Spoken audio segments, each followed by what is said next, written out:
ధారం గగన సదృశం మేఘవర్ణం శుభాంగం లక్ష్మీకాంతం కమలనయనం యోగి హృజ్యానగమ్యం వందే విష్ణుం భవభయహరం సర్వలోకైకనాథం.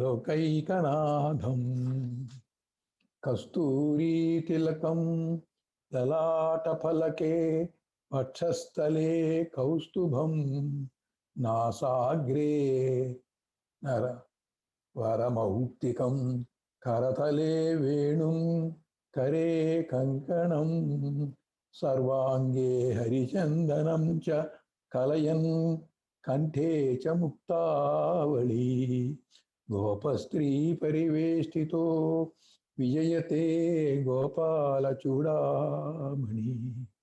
యవని చే జనించు జగమెవ్వని లోపల నుండు లీనమై యవని యందుడిందు పరమేశ్వరుడెవ్వడు మూల కారణం ఎవ్వడు అనాది మధ్యలయుండెవ్వడు సర్వము తానైన వాడెవ్వడు వాని నాత్మభౌ నీశ్వరునే శరణంబు వేడదన్.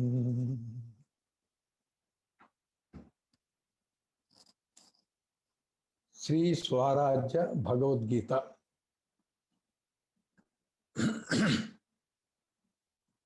ఇది మొదటి ఎపిసోడు.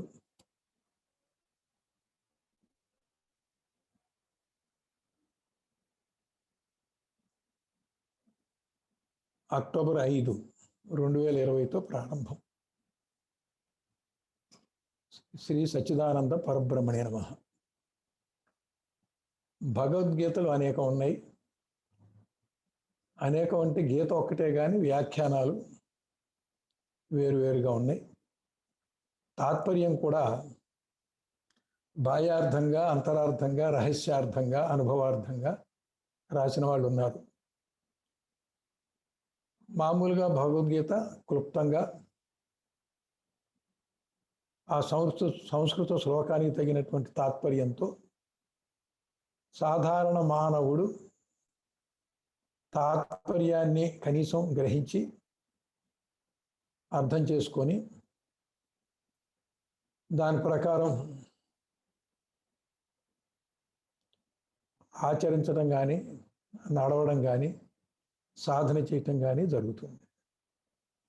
ఈ శిష్యులు, గురువు, సాధన అనేటువంటి పదాలు తెలియని వాళ్ళకి భగవద్గీత ఒక రకంగా అర్థమవుతుంది. అలాగే భగవద్గీతలో పాండవులు, కౌరవులు ఒక కథగా నిజంగా జరిగినట్లుగా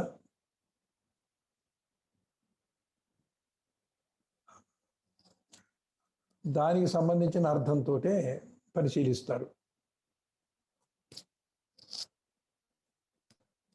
కొంతమంది సాధకులు ఈ భగవద్గీతని, అందులో ఉన్న సారాన్ని సాంఖ్యయోగంలో ఆత్మ అనాత్మ వివేకాన్ని, విషాదయోగంలో ముముక్షత్వాన్ని పొందటం, కర్మయోగంలో కర్మ అంటకుండా చేయటం, జ్ఞానయోగంలో ఆత్మ, పరమాత్మ, భగవంతుడు వాళ్ళతోటి ఐక్యత పొందటం అనేటువంటి కోణంలో సాధకులకు భగవద్గీత అని ఓ గురువుగారు రాసింది కూడా ఉంది. అది దానికంటే సామాన్యులకి పనికొచ్చేటువంటి తాత్పర్యం కంటే అది కొంచెం లోతుగా ఉంది. ఇంకొంచెం అంతరార్థం రాసిన వాళ్ళు కూడా ఉన్నారు. గీతా మకరందం వ్యాఖ్యానాన్ని ప్రకాశానందగిరి స్వామి రాసింది కూడా చాలామందికి ఇప్పుడు ఉపయోగపడుతుంది. దాన్ని యథాతథంగా కాకుండా కొంచెం సత్సంగం చేసుకుంటూ చేస్తే కొంచెం లోతుకి వెళ్ళటం కూడా జరుగుతోంది. అక్కడ గురువు, శిష్యుడు ఉన్నారు కాబట్టి. ఇక్కడ ఈ స్వరాజ్య భగవద్గీత అని పేరు పెట్టి మళ్ళీ క్రొత్తగా బ్రహ్మశ్రీ జగద్గురు వేదాంతం లక్ష్మణాచార్యుల వారు రాశారు. సాధనా గ్రంథ మండలిని పిరమిడ్ సొసైటీ అని, టీచర్స్ సొసైటీ అన్నట్టుగా స్వరాజ్య సంఘం అనే ద్వారా ఈ పుస్తకం ప్రకటించబడింది. ఇంతమంది ఇన్ని భగవద్గీతలు చెప్పినా, వ్యాఖ్యానం చేసినా మళ్ళీ కొత్తగా ఎందుకు చెయ్యాలి, ఏం చెయ్యాలి? రాసిందే రాయటానికి దానివల్ల ఆ రాసిన వాళ్ళకి ఏమైనా ఉపయోగమే కానీ అందరికీ ఏదైతే చెప్పాలనుకుంటున్నారో దాంట్లో పూర్వం రాసిన దానికంటే దీంట్లో కొంచెం విశేషంగా కూడా ఉండాల్సి వస్తుంది. ఈ విశేషంగా చెప్పాలనేటువంటిది ఈ లక్ష్మణాచార్యులకి అనిపించి ఈ గ్రంథానికి విజ్ఞప్తి అని పీఠిక అని ముందు రాశారు. ఏ గ్రంథానికైనా సరే ఆ గ్రంథం యొక్క రాయడానికి దానికి ఆ ప్రస్తావన, దాని అవసరం, ఆ కవి హృదయం తెలుసుకోవాలి మనం. చాలామంది పీఠికలు, విజ్ఞప్తులు పక్కన పడేసి నేరుగా గ్రంథంలోకి వెళ్తారు. పీఠిక, విజ్ఞప్తి కనుక చూస్తే ఇంతకుముందు చదివిన భగవద్గీత తాత్పర్య వ్యాఖ్యానాలకి ఇప్పుడు వీరు చెప్పేటువంటి తాత్పర్య వ్యాఖ్యానాలకు ఉన్న తేడా ఏదో కవి హృదయంగా వారు చెప్పి, వారు మనకి ఏ విధంగా ఈ పుస్తకాన్ని మనసు యొక్క ఏ దృక్పథంతో దీన్ని స్వీకరించాలనేది ఉంటుంది. పీఠికలో తన యొక్క ప్రత్యేకత, ఈ గ్రంథం యొక్క వ్యాఖ్యానంలో ఉన్నటువంటి ఒక ప్రత్యేకత అంత ముందు కంటే ఇప్పుడు ఎట్లా ఉన్నది అనేటువంటిది ఆయన అంతా కూడా పాఠకులకి వివరిస్తారు. ఇది ఒక పురాణం, ఒక కథగా కాకుండా ఈ కురుపాండవ యుద్ధం కొంతమంది మనుషుల మధ్య జరిగింది కాకుండా ఆ పేర్లు పెట్టారు ఇక్కడ. ధర్మరాజు అని, ధృతరాష్ట్రుడు అని, దుర్యోధనుడు అని, కృష్ణ పరమాత్మ అని. ఆ పేరుకు తగినటువంటి స్వభావము, పేరుకు తగినటువంటి అనుభవము, ఆ పేరులో ఉన్న ప్రకారంగా అతను నడిచేటువంటి నడక తీసుకునేటట్లయితే అందరికీ అర్థం కావటం కోసం ఒక పాత్రను సృష్టించి, పాత్ర ద్వారా ఒక కథగా నడిపి, కథ ద్వారా సందేశాలు ఇవ్వటం అనేటువంటిది ఒక సంప్రదాయం. కొన్ని చోట్ల విషయం చెప్పి ఉదాహరణకి కథలు చెప్తారు, కొన్ని చోట్ల కథలు చెప్పి కథలో విషయాన్ని అంతరార్థంగా గుచ్చి చెప్తారు. ఉదాహరణకి కఠోపనిషత్తు నచికేతుడు యమధర్మరాజు దగ్గరికి వెళ్ళి ధర్మరాజు అనేటువంటి గురువు దగ్గర బోధ వినటంగా ఉంటుంది. అంటే కథలోనే సారం ఉంది. కొన్ని చోట్ల కథ కాకుండా నేరుగా విషయం చెప్పుకుంటూ అర్థం అవడానికి దృష్టాంతంగా అక్కడక్కడ కొన్ని కథలు చెప్పడం జరుగుతుంది. భగవద్గీత కూడా ముందు కథగా చెప్పి కథలో ఉన్న పాత్రల ద్వారా ఒక నీతి, సందేశము, ధర్మాధర్మాల మధ్య జరిగినటువంటి యుద్ధంగా చెప్పడం జరిగింది. కేవలం ఇంతవరకైనా ధర్మాధర్మాల మధ్య యుద్ధమా అంటే అనాత్మభావం నుంచి ఆత్మభావనకి వెళ్ళటానికి, అనాత్మభావంలో ఉన్నటువంటి అజ్ఞాన వృత్తుల వల్ల జీవుడికి జీవభావం వచ్చి శరీరము లేక అన్నమయ కోశమే నేను అనేటువంటి తాదాత్మ్యతతో ప్రవర్తించినప్పుడు అతడు ఆత్మానాత్మ వివేకంతో ఆత్మజ్ఞానానికి సంబంధించినటువంటి విషయాన్ని తెలుసుకుంటూ అక్కడ భగవంతుని యొక్క శక్తిని, ఆ భగవంతునికి దేవదూతలు లేక అధిష్టాన దేవతలు అనబడేటువంటి వారి ద్వారా మనలో ప్రేరేపించబడేటువంటి దైవీ వృత్తులు ఏవైతే ఉన్నాయో అవి మనకి సహకరించాలి. ఆ దైవీ వృత్తుల్ని మనం సంపత్తిగా పొందాలి. ఆసురీ వృత్తులు, అనాత్మ భావాన్ని పెంచేటువంటిది ఏదో, అనాత్మ భావాన్ని పెంచేటువంటిది ఏదో నువ్వేనా? అమ్మగారు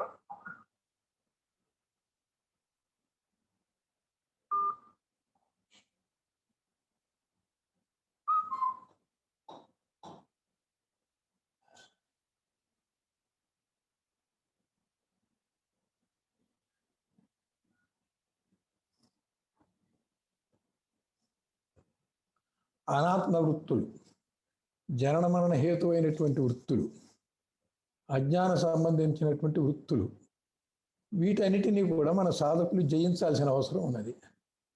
కాబట్టి యుద్ధంలో గెలుపోవటములు అనేటువంటిది ఎలా ఉన్నప్పటికీ చివరికి మనం ఆసురీ సంపత్తిని నిర్జించి దైవీ సంపత్తిని పెంపొందించుకున్న తర్వాత మనకి ఆత్మానుభవం వస్తుంది. ఆత్మానుభవం అంటే జ్ఞానము, అది లేకపోవడం అజ్ఞానం. స్వస్వరూప జ్ఞానానికి వెళ్ళినప్పుడు, స్వస్వరూపంలో నిష్ఠ పొందినప్పుడు జ్ఞానం కూడా ఆగిపోతుంది. కాబట్టి ఇక్కడ జ్ఞానం కూడా లేదు. అందువల్ల నిజమైన స్వాతంత్రం ఏమిటి? ఈ గ్రంథానికి స్వరాజ్యం అనేటువంటి పేరు ఎందుకు పెట్టారు అనేది ఈ విజ్ఞప్తిలో ఉన్నది. స్వరాజ్యం అనే గ్రంథమున స్వరాజ్య శబ్దమునకు అర్థమును విశదీకరించినాను. గ్రంథకర్త రాస్తున్నారు ఇది. ఇట్టి స్వరాజ్యమునకు సంబంధించిన దగుటచే శ్రీ భగవద్గీతకు స్వరాజ్య భగవద్గీత అనుడు నామకరణము వనరించి తిని, బ్రహ్మనిష్టయందు కూర్చున్నది మొదలు బ్రహ్మమున లీనమగు వరకు చేయు ప్రయాణమునకు కర్మయోగమనియు, బ్రహ్మమున లీనమై శ్వాసయు సంకల్పములను అణగిన పిమ్మట మిగిలియుండెడు బ్రహ్మానంద స్వరూపమును ఉండుటే జ్ఞానయోగమని శ్రీ భగవద్గీత యందలి ముఖ్యమైన అభిప్రాయం. ఇట్టి బ్రహ్మానంద స్వరూపమున నుండి స్థితికే స్వరాజ్యము అని పేరు. ఈ స్వరాజ్యమును గురించి భగవద్గీత విశదముగాను విపులముగాను వివరించి ఉండుటచే దీనికి శ్రీ స్వరాజ్య భగవద్గీత అని నామకరణము పెట్టుటకు కారణమై ఉన్నది అని చెప్తున్నారు. స్వరాజ్యం అనే పేరు ఈ గ్రంథానికి ఎందుకు పెట్టారు? ఇక్కడ మనకి స్వాతంత్రం రాకముందు ఎవరికి వాళ్ళు స్వతంత్రంగా ఉన్నట్టు అనుకున్నాం, కానీ ఆంగ్లేయుల పరిపాలనలో మనకి స్వతంత్రం లేదు, స్వతంత్రం కావాలి అని స్వాతంత్ర ఉద్యమాన్ని నడపడం జరిగింది. అంటే అక్కడ అర్థం ఏమిటి? వాళ్ళు కూడా చక్కగా పరిపాలించారు, వాళ్ళు కూడా ప్రజల్ని కొంతవరకు సంతోషపెట్టారు, సుఖంగా ఉన్నారు. ఒక సామాన్య మానవుడు అతని యొక్క గ్రామంలో నివసించినప్పుడు అతను స్వతంత్రంగానే ఉన్నాడనే భావన ఉంది, కానీ ఆంగ్లేయులు పరిపాలించడం వల్ల నాకు స్వతంత్రం పోయిందనే భావన నిజానికి లేదు. దాన్ని విడమర్చి చెప్పినప్పుడు స్వతంత్రం యొక్క విలువ తెలిసింది. స్వతంత్రం అంటే ఏంటి? నీ ఇష్టం నీకు నెరవేరటమే స్వతంత్రం. నీ ఇష్టానికి వ్యతిరేకంగా జరిగినప్పుడు నువ్వు నిస్సహాయ స్థితిలో ఉంటే అక్కడ స్వతంత్రం, స్వేచ్ఛ లేనట్టు. అసలు స్వేచ్ఛ అంటే స్వ ప్లస్ ఇచ్ఛ. స్వయిచ్ఛే సంధిలో స్వేచ్ఛ అయింది. స్వయిచ్ఛ అంటే ఎవరి ఇష్టం వచ్చినట్టు వాళ్ళు ఉండటము స్వేచ్ఛ. నీ ఇష్టానికి వ్యతిరేకంగా ఉంటే స్వేచ్ఛ లేనట్టు. స్వేచ్ఛ లేని వాళ్ళు స్వేచ్ఛ కావాలని కోరుకుంటారు. అక్కడ వ్యావహారికంగా అలా అంటున్నాం, కానీ అసలు నీ ఇచ్చ ఎటువంటిది? తానొకడు తలిస్తే దైవం ఒకటి తలుస్తుంది అని ఒక సామెత ఉంది. దైవం తలిచేది జరుగుతుంది, తాను తలిచేది దైవం తలిచేది ఒకటైనప్పుడు తానే తలిచినట్టు తానకే అయినట్టుగా అనిపిస్తుంది. తాను తలిచింది కాకుండా దైవం తలిచింది జరిగినప్పుడు నాకంటే అధికంగా నన్ను కూడా నియమించేటువంటి ఒక ఈశ్వరుడు ఉన్నాడు, ఒక భగవంతుడు ఉన్నాడు, అంతా దైవేచ్ఛ ప్రకారం జరుగుతుంది, నాదేమీ లేదు అని నీ ఇచ్చ నెరవేరనప్పుడే తెలుస్తుంది. అలా తెలిసినప్పుడు నా ఇచ్చ ప్రకారం జరగట్లేదు అంటే అప్పుడు నేను బద్ధుణ్ణి, బానిసని, దాసుణ్ణి అయ్యాను. కాబట్టి నాకు ఇప్పుడు స్వేచ్ఛ కావాలి. ఇక్కడ ఈ సామ్రాజ్యం అనేటువంటి పేరు ఎందుకు పెట్టారు? స్వరాజ్యం అని ఎందుకు పేరు పెట్టారు అంటే, స్వ అంటే ఎవరికి వారికి స్వ అంటాం. అహమనే శబ్దము, అహమనే స్ఫురణ రాకముందు అది స్వరూపంలో ఉంది. స్వ అంటే ప్రతి వారి యొక్క ఒక వ్యక్తిత్వానికి సంకేతం. ఆ వ్యక్తిత్వము శరీరంతో తాదాత్మ్యత చెందడం ద్వారా, శరీరానుసారంగా జీవించడం ద్వారా సుఖదుఖాలు అనేక బాధలు జరుగుతున్నాయి. అలాగే తనకి బంధం ఉందన్నది కూడా ఒక్కొక్కప్పుడు విచారణ చేయని వాడికి మనం చెప్పలేం, కానీ విచారించిన వాడికి జీవితం దుఃఖము బంధం అని కూడా తెలుస్తుంది. ఈ బంధానికి కారణం అనాది అవిద్యా దోషం. అనాది అవిద్యా దోషం వల్ల ఈ స్థూలదేహం ఏదైతే ఉన్నదో, అన్నము చేత పోషించబడుతున్నదో, అన్నము వల్ల పుట్టి అన్నము చేత పోషించబడి అన్నము వల్ల వృద్ధి చెంది అన్నము లేకపోతే క్షీణించి నశిస్తుందో అటువంటి అన్నమయం ఈ స్థూల శరీరం. అనాది అవిద్యా దోషం చేత ఈ అన్నమయ కోశానికి, ఈ అన్నమయంగా ఉన్నటువంటి స్థూల శరీరానికి ఒక తాదాత్మ్యత జ్ఞానం ఈ మనస్సుకి కలిగింది. ఆత్మకి కలగలేదు తాదాత్మ్యత. మధ్యలో మనస్సు అనేది ఒకటి ఉంది. ఆ మనసుకి శరీర తాదాత్మ్యత వచ్చింది.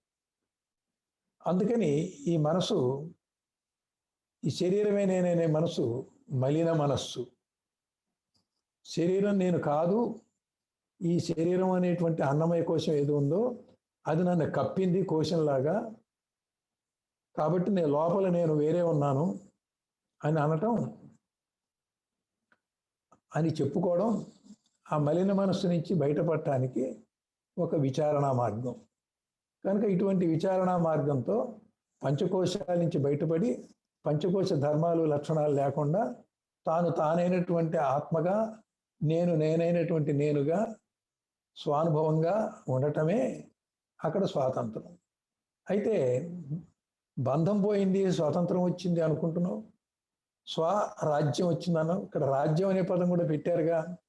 అంటే జ్ఞాని అవంగానే ఈ ప్రపంచం ఉన్నట్టుగా తోచినటువంటి ప్రపంచం తోచకుండా పోదు. ప్రపంచం ఉండంగానే ప్రపంచం సత్యం అనుకునేవాడు అజ్ఞాని. ఈ ప్రపంచము తన స్వానుభవ ప్రమాణంగా ఇది మిథ్య అనుకునేవాడు జ్ఞాని.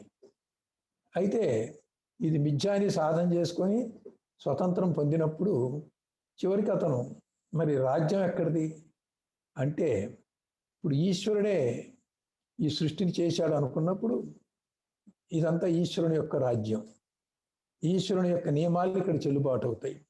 ఈశ్వరుని యొక్క సృష్టిస్తున్న విధానము ఆయన వైపు నుంచి లీలగా జరిగేదేదో, మన వైపు నుంచి బాధగా ఉండేదేదో అది గనక చూస్తే, లీలగా ఉన్నవాడికి ఈ ప్రపంచం అంతా, ఈ జీవులంతా, ఈ ప్రజలంతా ఆయన రాజ్యంలోని వాళ్ళం. మనం రాజ్యంలో ఉన్న వాళ్ళు వేరు, రాజు వేరు.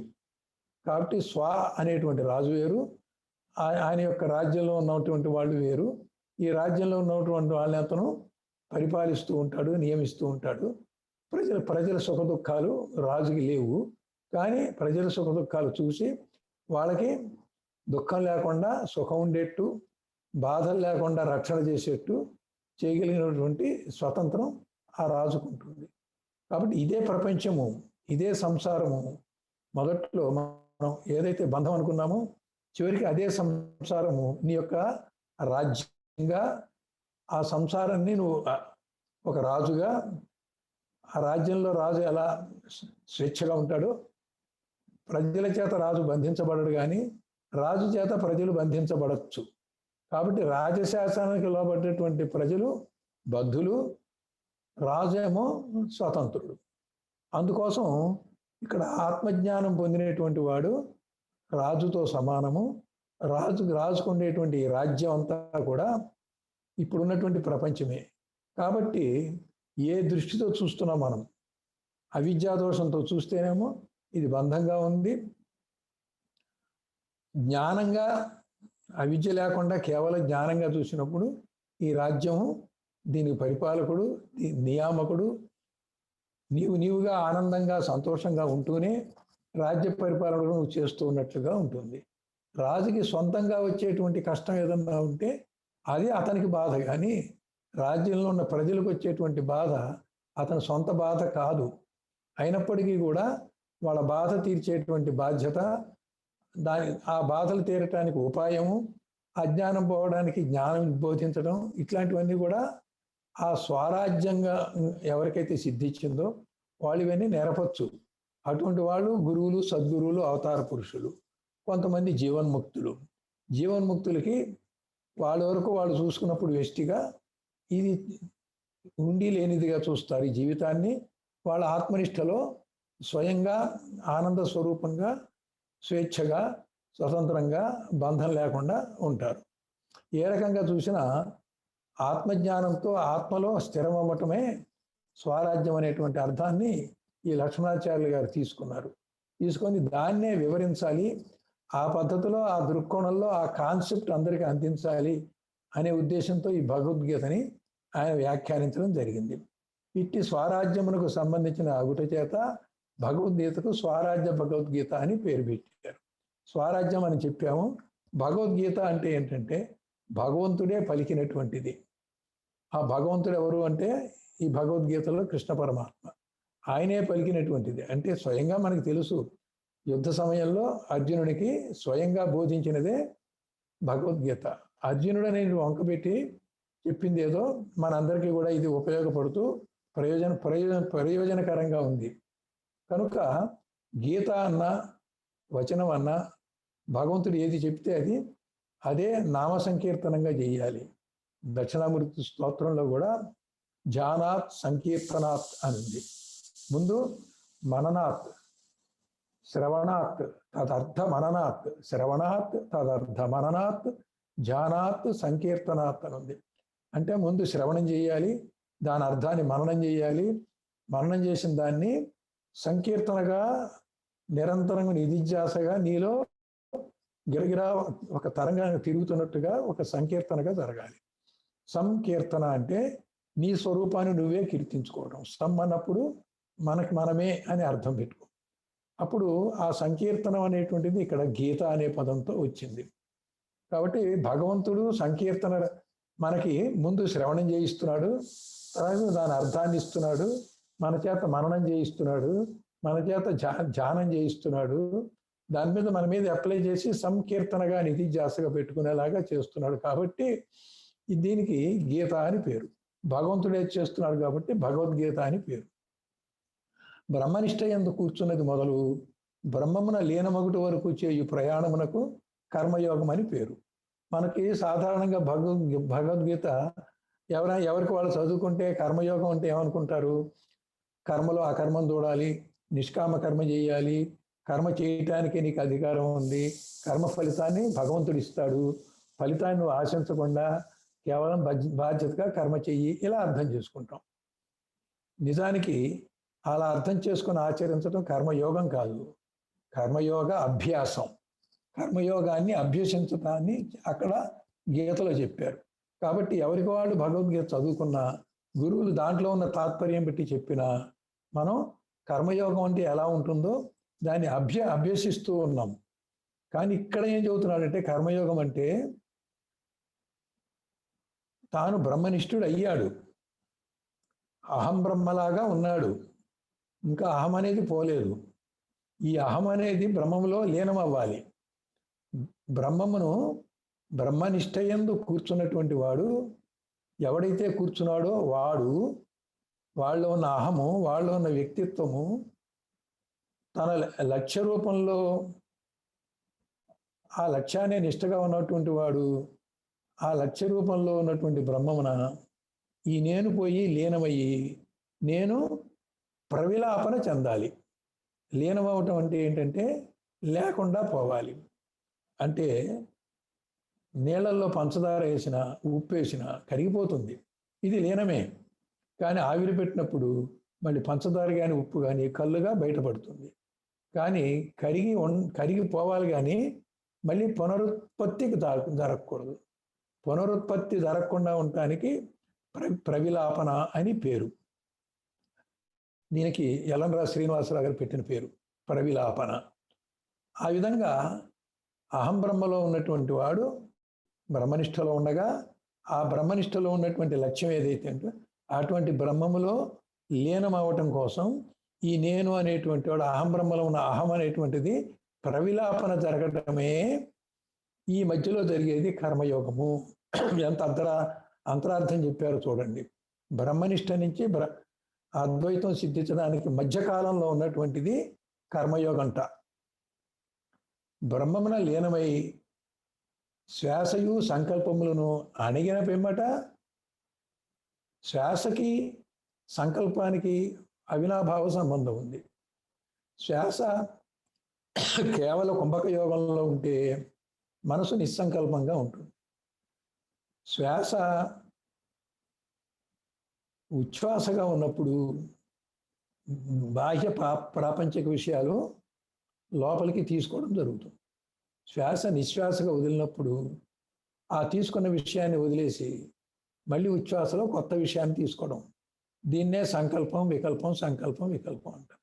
కనుక శ్వాస ఉచ్ఛ్వాస నిశ్వాసాలు జరుగుతున్నంతసేపు మనకి సంకల్ప వికల్పాలు వస్తూ ఉంటాయి, పోతూ ఉంటాయి. ఈ సంకల్ప వికల్పాలు వస్తున్నంతసేపు మనసు పనిచేస్తూ ఉంటుంది. మనసు పనిచేస్తున్నంతసేపు మనోవృత్తులు ఉంటాయి. మనోవృత్తులు ఉన్నంత వరకు అజ్ఞాన వృత్తులుగా బహిర్ముఖంగా ఉంటాడు. బహిర్ముఖంగా ఉన్నంత వరకు అది బంధమే. కనుక శ్వాస సంకల్పం నిస్సంకల్పం అవ్వాలి, వికల్పం నిర్వికల్పం కావాలి, శ్వాస కేవలం కుంభక యోగం కావాలి. ఇవన్నీ జరిగినప్పుడు అతను మైండ్ నాట్ వర్కింగ్ స్టేజ్కి వెళ్తాడు. ఆ మనసుకే కదా శరీరం నేననేటువంటి తాదాత్మ్యత. మనసు ఎప్పుడైతే నిస్సంకల్పంగా అయిందో, శ్వాస ఎప్పుడైతే కేవలం కుంభక యోగంలోకి వెళ్ళిందో అటువంటి వాడు ఏమవుతాడంటే బ్రహ్మానంద స్వరూపుడు అవుతాడు. కనుక ఈ శ్వాస మీద కానీ ఈ మనోనాశ కార్యక్రమం కానీ అమనస్కం చేయడానికి చేసేటువంటి ప్రయత్నం కానీ ఈ ప్రయత్నం అంతా కూడా అభ్యాసం అయితే ఆ ప్రయత్నం బ్రహ్మనిష్ట దగ్గర నుంచి బ్రహ్మములో లీనమయ్యేటువంటి మధ్యకాలంలో జరిగేది జ్ఞానయోగము. భగవద్గీతలో మన జ్ఞానయోగాన్ని సాంఖ్య విచారణతోటి చెప్పుకొని ఇది ఆత్మ ఇది అనాత్మ అనుకొని అసలు వ్యష్టి సాధనే చేస్తున్నాం. కానీ ఒకసారి భగవద్గీత పరిశీలిస్తే బ్రహ్మ అనే పదం ఉండదు. అక్కడ ఆత్మ కృష్ణ పరమాత్మ, ఆత్మ కృష్ణ పరమాత్మ ఆ మధ్యనే ఉంటుంది. దాన్ని మనం వ్యష్టి ఆత్మజ్ఞానంగా అనుభవంగా తీసుకుంటున్నాం. కేవలం పిండాండ బ్రహ్మాండాలను అన్నిటినీ జగత్తుని కూడా వదిలేసి నీవైనటువంటి స్థితికి వెళ్ళినప్పుడు ఆ వెళ్ళినటువంటి స్థితిలో నీకు ఏ అనుభవం అయితే స్థిరంగా ఉందో అది బ్రహ్మనిష్ట. బ్రహ్మనిష్ట నుంచి అద్వైతం సిద్ధించేదాకా జరిగేది ఒక ప్రయాణం అని కనుక పెట్టేట్టయితే అది కర్మయోగం. ప్రయాణం అనకుండా శ్వాసతో ఒక యోగాభ్యాసం చేయటం ఏదైతే ఉందో, శ్వాసతో అనుసంధానం చేసి మనసుని అమనస్కం చేసేటువంటి విధానం ఏదైతే ఉందో దాని ద్వారా అద్వైతం సిద్ధించేంత వరకు దాన్ని జ్ఞానయోగము అన్నారు. కాబట్టి సాధారణంగా భగవద్గీతలో కర్మయోగం జ్ఞానయోగం అని మనం అర్థం చేసుకున్న దానికంటే ఇక్కడ చాలా పై స్థితిలో చెప్పడం జరిగింది. ఈ శ్రీ భగవద్గీత యందలి ముఖ్యమైనటువంటి అభిప్రాయము, శ్రీ భగవద్గీత శ్రీ స్వరాజ్య భగవద్గీత అని శ్రీ అని ఎందుకు పెట్టారంటే ఇది మోక్షప్రదం. శ్రీ అనగానే ఎక్కడైనా మోక్షప్రదం అని తీసుకోవాలి. కాబట్టి దీన్ని మనం అవలంబించడం ద్వారా మనకి తిరిగి రాని మోక్షం జరుగుతుంది. ఇటువంటి ముఖ్యమైన అభిప్రాయంతో ఈ గ్రంథకర్త ఇక్కడ ఈ గ్రంథం యొక్క వ్యాఖ్యానాన్ని చేపట్టడం జరిగింది. ఇట్టి బ్రహ్మానంద స్వరూపమున ఉండు స్థితికే స్వరాజ్యం అని పేరు. అంటే మనమంతా ఇప్పుడు ఓపెన్ జైల్లో ఉన్నాము. మనసు మన ఇష్టాలంతా కూడా అజ్ఞాన వృత్తులతో ఉంది. ఇక్కడ ఇష్టం నెరవేరితే స్వతంత్రం అని, ఇక్కడ ఇష్టం నెరవేరకపోతే మనం బద్ధులమని అనుకుంటున్నాం. కానీ నిజానికి ఇష్టాలు సంకల్ప వికల్పాలు ఇవన్నీ పునర్జన్మ హేతువుగా ఉండి దానివల్ల శరీరం నేనే తాదాత్మ్యత వచ్చి శరీరం ప్రకృతి సిద్ధంగా ఉండటం వల్ల ప్రకృతి యొక్క గుణాలన్నీ కూడా శరీరంలో ఎప్పుడూ ఉంటాయి. దానివల్ల ఆ శరీరానికి ప్రకృతి యొక్క లక్షణాలు ధర్మాలు ఉండటం వల్ల ఈ శరీరానికి అస్థి జాయతే వర్ధతే పరిణమతే చీయతే నశ్యతే అని షడ్విధ వికారాలు ఉంటాయి. దీనికి వ్యాధి బాధ ఉంటుంది. ఇదంతా కూడా ఒక పంచభూతాల నుంచి వచ్చింది. ముఖ్యంగా ఆకాశం నుంచి వాయువు, వాయువు నుంచి అగ్ని, అగ్ని నుంచి జలము, జలము నుంచి పృథివీ, పృథివీ నుంచి ఓషధులు, ఓషధుల నుంచి అన్నము, ఆ అన్నము స్వీకరించిన వాళ్ళకి రక్త మాంసాలు, దాంట్లో శుక్ల శోణితాల యొక్క ఉత్పత్తి. అది స్త్రీ పురుష సంగత్వంతో శుక్ల శోణితాల నుంచి పుట్టినటువంటిదే మరొక్క శరీరము, అదొక మరొక పిండము. కాబట్టి ఈ పిండంలో ఏముంది అంటే అన్నం ఉంది. అన్నమే ఉంది కాబట్టి దీన్ని అన్నమయం అన్నం. ఈ అన్నం ఎక్కడి నుంచి వచ్చిందంటే పృథివీ నుంచి వచ్చింది. అందుకని ఈ శరీరాన్ని పార్థివ శరీరం అన్నాం. అందుకే అర్జునుడిని ఓ పార్థ అని పిలవడానికి కారణం, ఒరే అన్నమయ కోశమే నేనుగా అనుకుంటున్నావురా అని. అందుకేగా బోధ, శరీరమే నేను అనుకున్న వాడికే శరీరం నువ్వు కాదు, నువ్వు బ్రహ్మవు అని చెప్పడమే కదా ఈ బోధ. అందుకని వినేంత వరకు వాడు పార్థ అన్నాడు. అక్కడ ఆ పార్థ అనడానికి పృథ్వీ నుంచి వచ్చినటువంటి అన్నము, అన్నం వల్ల తయారైనటువంటి అన్నమయ శరీరంతో ఉన్నాడు. అటువంటి వాడు శరీరమే నేను అంటున్నాడు కాబట్టి అటువంటి అజ్ఞాన వృత్తితో ఉన్నవాడిని పార్థ అని పిలవడం జరిగింది. అజ్ఞాన వృత్తితో ఉన్నప్పుడు కూడా ఈ భగవద్గీత సారాన్ని గ్రహించడం వల్ల అజ్ఞాన వృత్తుల్ని అణచి జ్ఞాన వృత్తులు పెట్టి, జ్ఞాన వృత్తుల్లో బ్రహ్మనిష్ట దాకా వచ్చి అక్కడి వీళ్ళు చెప్పినటువంటి కర్మయోగం ద్వారా అద్వైతం సిద్ధించాలి. అలాగే ఆ జ్ఞానంతో బ్రహ్మనిష్టకు వచ్చిన వాడు జ్ఞానాన్ని కూడా వదిలేసి పరబ్రహ్మ స్వరూపం కావాలి. ఈ విధంగా అజ్ఞానం ఎంతవరకు ఉంది, జ్ఞానం అజ్ఞానం పోయేదాకే ఉంది. అజ్ఞానం పోయిన తర్వాత జ్ఞానంతో కూడా పని లేదు. అద్వైతం సిద్ధించినప్పుడు అది అపరోక్షం కాబట్టి, జ్ఞానం అనేది ద్వైతాన్ని ఇస్తుంది కాబట్టి జ్ఞానాన్ని కూడా జ్ఞానయోగం అనే పద్ధతిలో ద్వైతాన్ని హరింపజేయటమే జ్ఞానయోగం. ఈ విధంగా చాలా పై అర్థంతో ఈ గ్రంథకర్త ఈ స్వరాజ్య భగవద్గీతని మనకు అందించారు. ఈ స్వరాజ్యమును గురించి భగవద్గీత విశదముగాను విపులముగాను, విశదము విపులము రెండు ఒకే మాటగా ఉన్నాయి కదా. నిజానికి విశదం అంటే స్పష్టముగా, క్లియర్గా అన్నదానికి విశదం అని. విపులముగా అంటే డీటెయిల్డ్గా, క్లుప్తంగా కాకుండా వివరంగా, విపులంగా వివరంగా చెప్పడాన్ని రెండు కావాలి ఇక్కడ. విస్తారంగా వివరంగా ఆ బోధ నీకు నాటేదాకా చెప్పడం వివరం, అర్థమయ్యేలాగా చెప్పడం విశదం. ముందు విశదంగా చెప్పాలి, ఇంకా బాగా అర్థం అవటమే కాకుండా అనుభవానికి వెళ్ళాలి అంటే మళ్ళీ వివరంగా కూడా చెప్పాలి. వివరించి ఉండుట చేత శ్రీ స్వరాజ్య భగవద్గీత అని నామకరణము వసంగుట కారణమైనది. భగవద్గీతను విశదంగా చెప్పేవాడు బోధకుడు, విశదంగా విపులంగా రెండు కలిపి చెప్పేవాడు ప్రబోధకుడు. కాబట్టి గురువు బోధకుడు ప్రబోధకుడుగా కూడా, బోధ వరకు సబ్జెక్ట్ ఉంటుంది, ప్రబోధలో అనుభవానికి వీలుగా ఉంటుంది. కాబట్టి ఈ గ్రంథము విషయంగానూ ఉంటుంది, అనుభవానికి దగ్గరగా కూడా తీసుకెళ్లేలా ఉంటుంది. కాబట్టి ఈ పేరు దీనికి ఎందుకు పెట్టాడు అనేది ఆ గ్రంథకర్త యొక్క హృదయాన్ని, అభిప్రాయాన్ని ఇక్కడ చెప్పడం జరిగింది. గురు రహస్యములను వెల్లడింపకూడదని, కొంతమంది బ్రహ్మ విద్య వినుటకు కూడా అధికారం లేదని అభిప్రాయం కలిగిన కాలములలో శ్రీ భగవద్గీతకు వ్యాఖ్యానములు చేసి ఉన్నందున ఇట్టి భావములు గలవారిచే ఇటీవల అర్థము రాయబడి ఉండడం చేత లోకమునకు ఆ గ్రంథముల వలన యథార్థము బోధపడనేరదు. కనుకనే అతి రహస్యముగా బోధించుతున్న సద్గురు రహస్యముతో కూడా ఈ భగవద్గీతకు వెనుదీయకుండా అర్థము రాసి ప్రకటింపగలిగి తిని, ముంజేతి కడియమునకు అర్థమేలా గ్రంథమును మొదటి నుంచి కొన వరకు చదువుడు మీకే ఇప్పుడు నేను చెప్పినటువంటిదంతా ఈ గ్రంథంలోని సారాంశం తెలుస్తుంది. ఆయనను ఒక మాట చెప్పాల్సిన బాధ్యత నాకు ఉంది. ఈ పేరాలో అలా చెప్పారు కాబట్టి గురు రహస్యాలు ఎందుకు వెల్లడించలేదు? పూర్వకాలం గురుగోప్యాన్ని, గురుమర్మాన్ని, ఆ విషయంలో ఉన్నటువంటి రహస్యాన్ని వెల్లడించకూడదని ఒక నియమం ఉంది. కారణం ఏంటంటే శిష్యులు కొన్ని దశల వారీగా కొన్ని సోపానాల్ని అధిగమించుకుంటూ వెళ్ళాల్సిన అవసరం ఉంది. కాబట్టి ముందుగానే రహస్యం చెప్పకూడదనే నియమంతో శిష్యాణం బోధ సిద్ధ్యర్థం కల్పితం క్రమాత్ అనేటువంటి శ్లోకార్థంతో శిష్యుల యొక్క మేలు కొరకు కొన్ని రహస్యాలు తగిన టైంలో చెప్పాలి, ముందుగా చెప్పకూడదు అని. చివరికి జ్ఞానము అజ్ఞానము రెండూ లేవు అనేటువంటిది సత్యమై ఉండగా, ఇప్పుడు మన పైన చదివిన దాని ప్రకారం జ్ఞానం అక్కర్లేదు అని ముందే సంకేతం పెట్టినప్పుడు వాడు అజ్ఞానం నుంచి విడుదలవ్వడు. కాబట్టి అజ్ఞానం నుంచి విడుదలయ్యేదాకా జ్ఞానం యొక్క ఆవశ్యకత ఉంది అని, అయినా జ్ఞానం కూడా పోవాలని ముందే చెప్పకూడదు.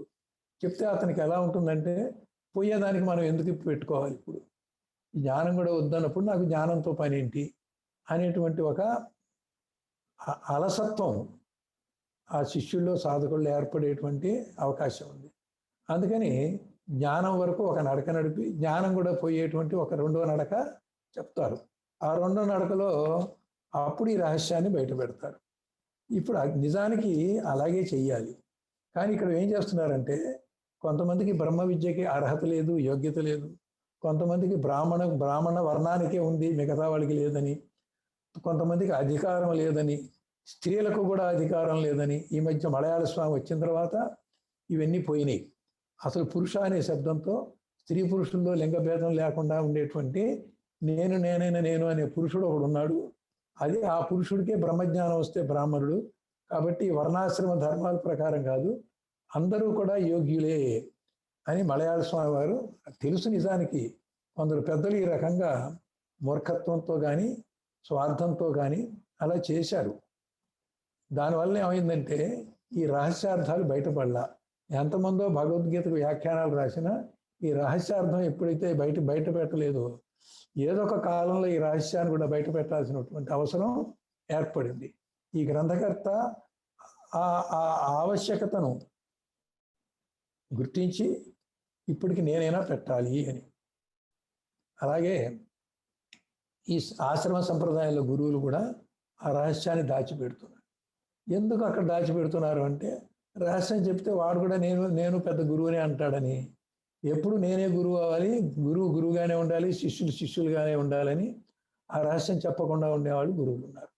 కొంతమంది రహస్యం అని వంకపెట్టి వాళ్ళకు కూడా పాపం తెలియదు, ఆ పైన ఏమిటని శిష్యుడు ప్రశ్నిస్తే అది రహస్యం అంటారు, చెప్పలేక రహస్యం అంటారు. ఇలా రకరకాలుగా ఉన్నారు. అయితే సరైన శిష్యుడు వచ్చినప్పుడు అక్కడ దాకా వివేకము, అక్కడ దాకా సాధన యొక్క ఫలితాన్ని పొందినటువంటి వాడు ఆ పైన నాకేమిటండి గురువుగారు అని చెప్పినప్పుడు తప్పకుండా రహస్యం చెప్పాలి. అలా చెప్పడం అనేది ఈ మధ్య పరంపరలో జరగలేదు. జరగకపోతే అది గురు పరంపరగా రహస్యం మరుగున పడి చివరికి రహస్యాన్ని చెప్పేవాళ్ళే కరువైపోయారు.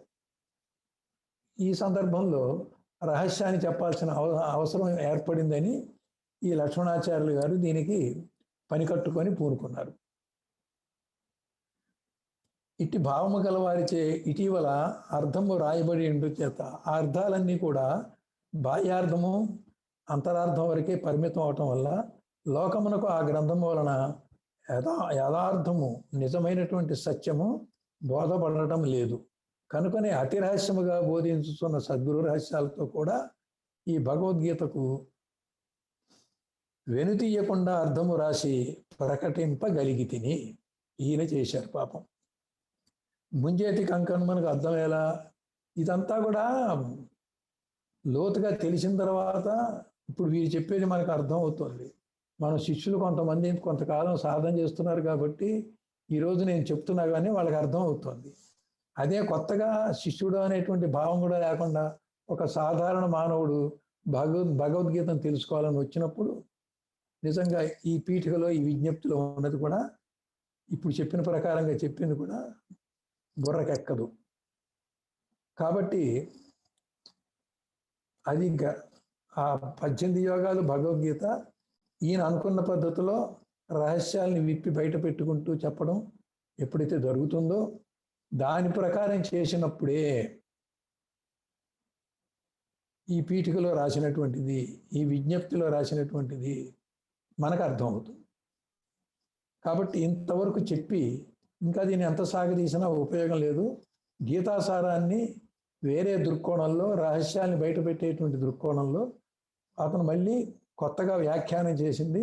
మనం ప్రథమోధ్యాయం నుంచి మొదలుపెట్టి చివరిదాకా వెళ్ళినప్పుడు ఇప్పుడు ఇందులో ఈయన గ్రంథకర్త చెప్పినటువంటి అభిప్రాయము సత్యమే అని మనకి యథార్థం తెలుస్తుంది. అందుకోసం ఆయన చెప్పడం, వర్ణించడం ఇక్కడితో ఆపి ఏమంటున్నారంటే, ముంజేతి కడియమనకు అద్దం ఎలా, నీ వీపు మీద ఏదన్నా ఉంటే 2 అద్దాలు పెట్టుకొని చూడాలి. అంతేగాని ముందుగా ఉండేటువంటి చేతికి కడతల చూస్తే సరిపోయేదానికి దానికి ఒక అద్దం పెట్టి చూడాల్సిన పని ఏంటి? కాబట్టి మనం జరగబోయేటువంటి ఈ గ్రంథం 18 అధ్యాయాల యొక్క వ్యాఖ్యాన తాత్పర్యాలు ఆయన మనకు వివరిస్తారు. అది చదివినప్పుడు మీకే బోధపడుతుంది, తేట తెల్లం అవుతుంది. అది చేసుకుంటే సరిపోతుంది. దాని గురించి ఇంకా నేను మరీ వివరించినా కానీ ఉపయోగం ఏమి ఉండదు.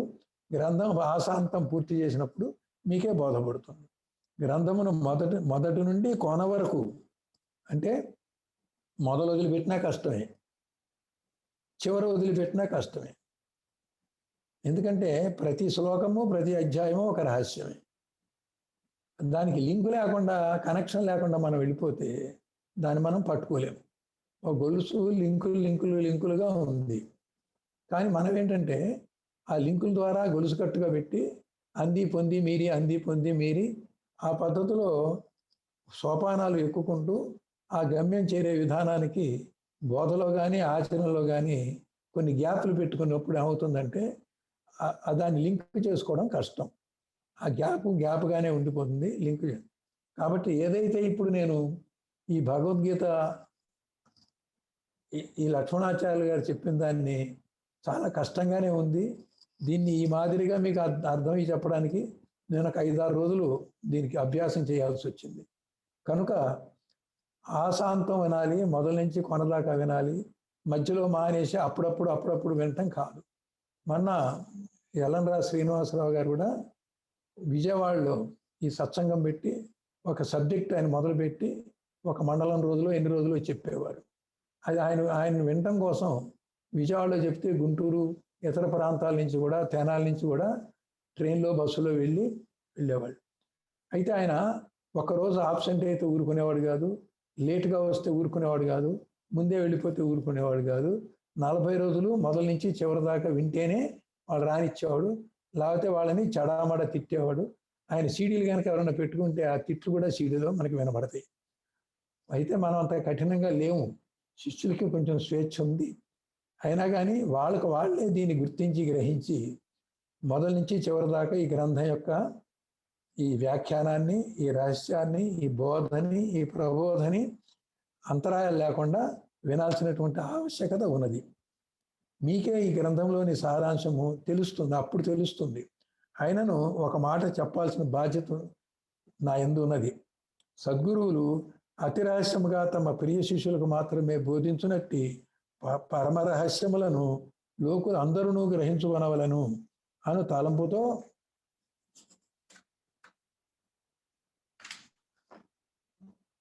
ముందంజ వేసి వెల్లడించి ఉన్నాను. నిజానికి ఒకప్పుడు దీన్ని రహస్యంగా దాచి ఉంచి పెట్టడం మంచిదే. జతనముగా దాచి చదువుము అని కూడా కందార్థాల్లో ఉంది. చక్కగా దాచి అవసరమైనప్పుడు దాన్ని వివరించుకోవాలనేటువంటిది ఒక సంప్రదాయం ఉన్నమాట నిజమే. అయితే ఎలాగైతే ఈ ఉపనిషత్తులన్నీ కూడా తపస్సు చేసుకొని వాళ్ళు విన్నవి గురు పరంపరగా చెప్తూ గ్రంథస్థం కాలేదో, వ్యాసుల వారు పూనుకొని వేదాలని 4గా విభజించి ఆ ఉపనిషత్తులన్నీ ఒక చోట తెచ్చుకొని విభజించి ఋగ్వేదమని, యజుర్వేదమని, సామవేదమని, అధర్వణ వేదమని 4 వేదాలుగా విభజించి వేదవ్యాసుడు ఎట్లా అయ్యాడో, అదేవిధంగా ఈ గురు పరంపరలో దాని యొక్క రహస్యాలు ఒక్కోసారి 100% శిష్యులకి, ఆ శిష్యులు గురువై మరొక శిష్యుడు, అలాగా ఋషి సంప్రదాయము, ఒక వంశము ఏదైతే గురు పరంపరగా ఉన్నదో అక్కడ కొంతవరకు కొన్ని జారిపోతూ ఉన్నాయి. జారిపోయినవి మళ్ళీ మరుగున పడిపోతున్నాయి. మరుగున పడ్డదాన్ని తిరిగి మళ్ళీ చెప్పేవాళ్ళు లేరు. అటువంటి సందర్భంలో వ్యాసుల వారు ఉపనిషత్తుల గురించి 4 వేదాలుగా ఎలా చేయాల్సి వచ్చిందో ఇవాళ లక్ష్మణాచార్యులు గారు కూడా అలా అతి రహస్యంగా ప్రియ శిష్యులు చెప్పి మిగతా వాళ్ళకి చెప్పకుండా ఉండటం అనేది కూడా ఉంది. ప్రియ శిష్యులు అనగానే పక్షపాతం, గురువుకి పక్షపాతం ఉందని కాదు. శిష్యుడిగా ఉండేవాడు గురువుకి ఎప్పుడు ప్రియం అవుతాడంటే అతను చెప్పింది చెప్పినట్టు ఆచరించి కొంతవరకు అనుభవానికి వస్తే పై అనుభవానికి అతనికి యోగ్యత ఉన్నప్పుడు ఆ యోగ్యులైనటువంటి శిష్యుల మీద ప్రేమతో, ప్రియత్వంతో ఆ రహస్యాన్ని విప్పి పైకి అధిగమింపజేస్తారు. మిగతా వాళ్ళకి చెప్తే వాళ్ళు అందుకోలేరనే ఉద్దేశమే కానీ వాళ్ళకి గురువులకి పక్షపాతం అంటగట్టకూడదు. ఈ విధంగా జరుగుతూ ఉంది లోగడ. అయితే ప్రియ శిష్యులు లభించినటువంటిప్పుడు ఆ బోధ కూడా అక్కడితో ఆగిపోయింది. ఆ గురువు గారు అంతరించిపోయారు.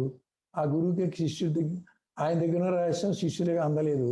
ఆ శిష్యుల నుంచి పరంపర ముందుకు వచ్చినప్పుడు ఆ రహస్యాలన్నీ ఇక ఎవరికీ తెలియనటువంటి పరిస్థితుల్లో వచ్చినప్పుడు ఒకానొక కాలంలో ఎవరో ఒకళ్ళు వచ్చి ఆ రహస్యాన్ని పరిశోధించి మరి గురుస్ఫూర్తితో అందుకొని, లేకపోతే ఇక్కడ అందుబాటు కాకపోయినా ఎక్కడో కాశీలోనో వారణాసి ఎక్కడికో వెళ్ళి ఎక్కడో అక్కడ సంప్రదాయంలో మళ్ళీ పోయి మళ్ళీ వేదాలు ఉపనిషత్తులు వెనక్కి తీసుకొని, ఉపనిషత్తుల యొక్క సారమే భగవద్గీత కాబట్టి భగవద్గీతగా ఉపనిషత్ సారంతో మళ్ళీ వ్యాఖ్యానం రాసినప్పుడు ఆ రహస్యాలు ఇప్పుడు బయటకు వస్తాయి.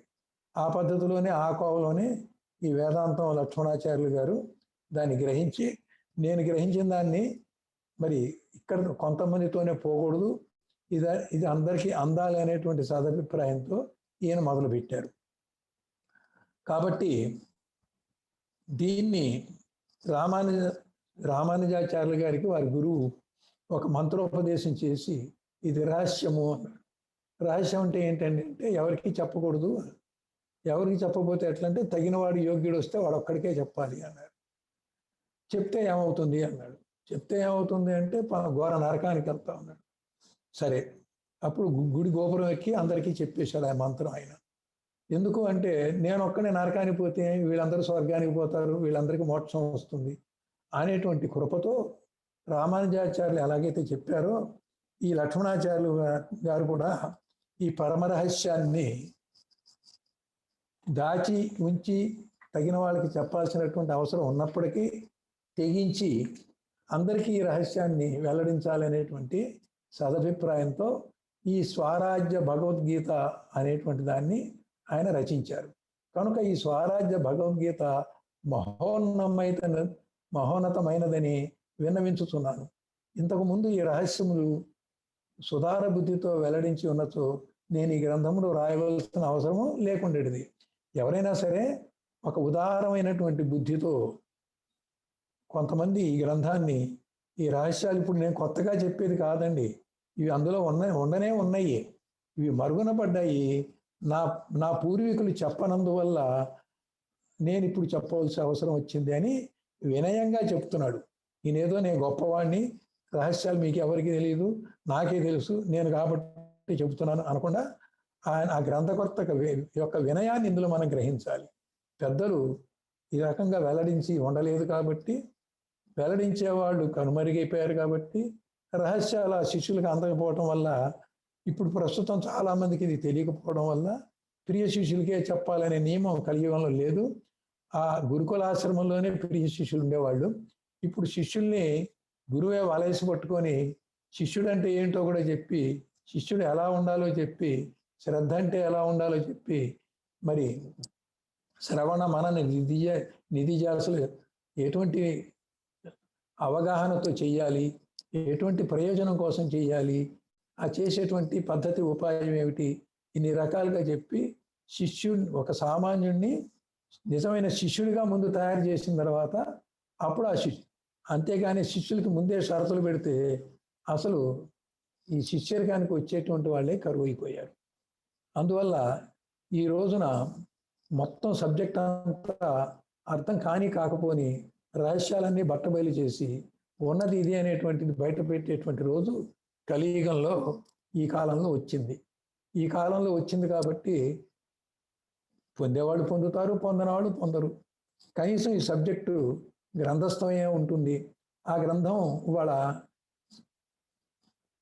ఈ శ్రీకాంత్ అనేటువంటి మన శిష్యుడు, ప్రియ శిష్యుడు, దీన్ని గూగుల్లో వెతికి పట్టుకొని ఈ గురుగారు తన పైపైన చదివి, ఏమండి ఎవరు చెప్పండి, దీన్ని మనం కనుక చెప్తే బాగుంటుంది అని తన తన టైం కూడా పొద్దున పూట 8:30 నుంచి 9:30 దాకా కేటాయించి ఒక్కొక్క కాన్సెప్టు ఆ గంటకు అటు ఇటుగా పూర్తి చేసుకొని ఆ తర్వాత వేరే కాన్సెప్టు మళ్ళీ టైం కోసం కలగాపులగా చేయకుండా విడివిడిగా చిన్న చిన్న గోరు ముద్దలుగా అర్థమయ్యేలాగా, ఆ రహస్యవనంగానే అంత సామాన్యంగా అర్థం కాదు కాబట్టి దాన్ని కిందకి దింపి చెప్పి మళ్ళీ పైకి తీసుకెళ్ళి వివరించాల్సిన అవసరం ఉంది.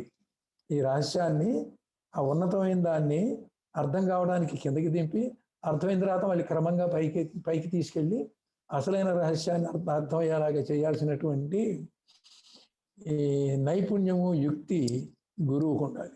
మరి నాకు ఉందో లేదో తెలియదు. దీనికోసం ఒక వారం రోజులు ఎక్సర్సైజ్ చేసి మీ అందరికీ దీన్ని ఏదో విధంగా ఆ స్థాయి నుంచి కిందకి దింపి చెప్పి అర్థమైన తర్వాత దాన్ని మళ్ళీ పై స్థాయి కూడా తీసుకెళ్ళి అది కూడా అర్థమయ్యేలాగా ఈ గ్రంథంలో నాకు వారు వివరించినంతలో, నాకు అర్థమైనంతలో, నాకు చేతనైనంతలో నా శక్తి కొలది మీకు అందిస్తానని చెప్పి ఈరోజు ఈ విజ్ఞప్తి అనేటువంటి దాన్ని మనం ముగించాము. ఈ టైంతో పని లేదు మనకి, సుమారుగా గంటకు అటు ఇటు ఉంటుంది కాబట్టి ఒక్కొక్క కాన్సెప్ట్ తీసుకుంటాము, దాని వరకు వివరించి అక్కడికి ఒక ముగింపు, ఎంత టైం అయితే అంత టైంలో దాన్ని ముగించడం జరుగుతుంది. అక్కడి నుంచి మరునాడు ఇంకొక కాన్సెప్ట్ తీసుకోవడం జరుగుతుంది. ఈ విధంగా మనం ఈ గ్రంథాన్ని ఉదయం పూట 8:30, 9:30 మధ్యలో ఒక గంట సేపు కాస్త అటు ఇటుగా టైం బౌండ్గా కాకుండా కాన్సెప్ట్ వైజ్గా అవగాహన చేసుకుంటూ మనం తెలుసుకోవడంతో పాటు అనుభవాన్ని కూడా మనం పొందే పద్ధతిలో నడుద్దాం అనేటువంటి సంకల్పంతో దీన్ని మొదలు పెట్టడం జరిగింది. మీ అందరికీ కూడా ఈ గ్రంథకర్త జగద్గురు బ్రహ్మశ్రీ వేదాంతం లక్ష్మణాచార్యులు గారు చూడాలంటే ఈ పుస్తకంలోనే ఆయన యొక్క ఫోటో ఇవ్వడం జరిగింది.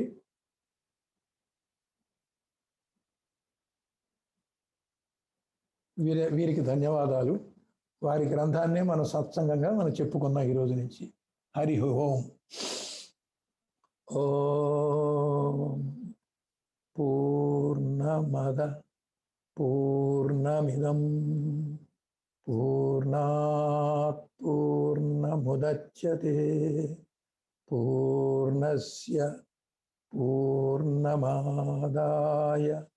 పూర్ణమేవావశిష్యతే. ఓం తత్సత్. ఓం శాంతి శాంతి శాంతి.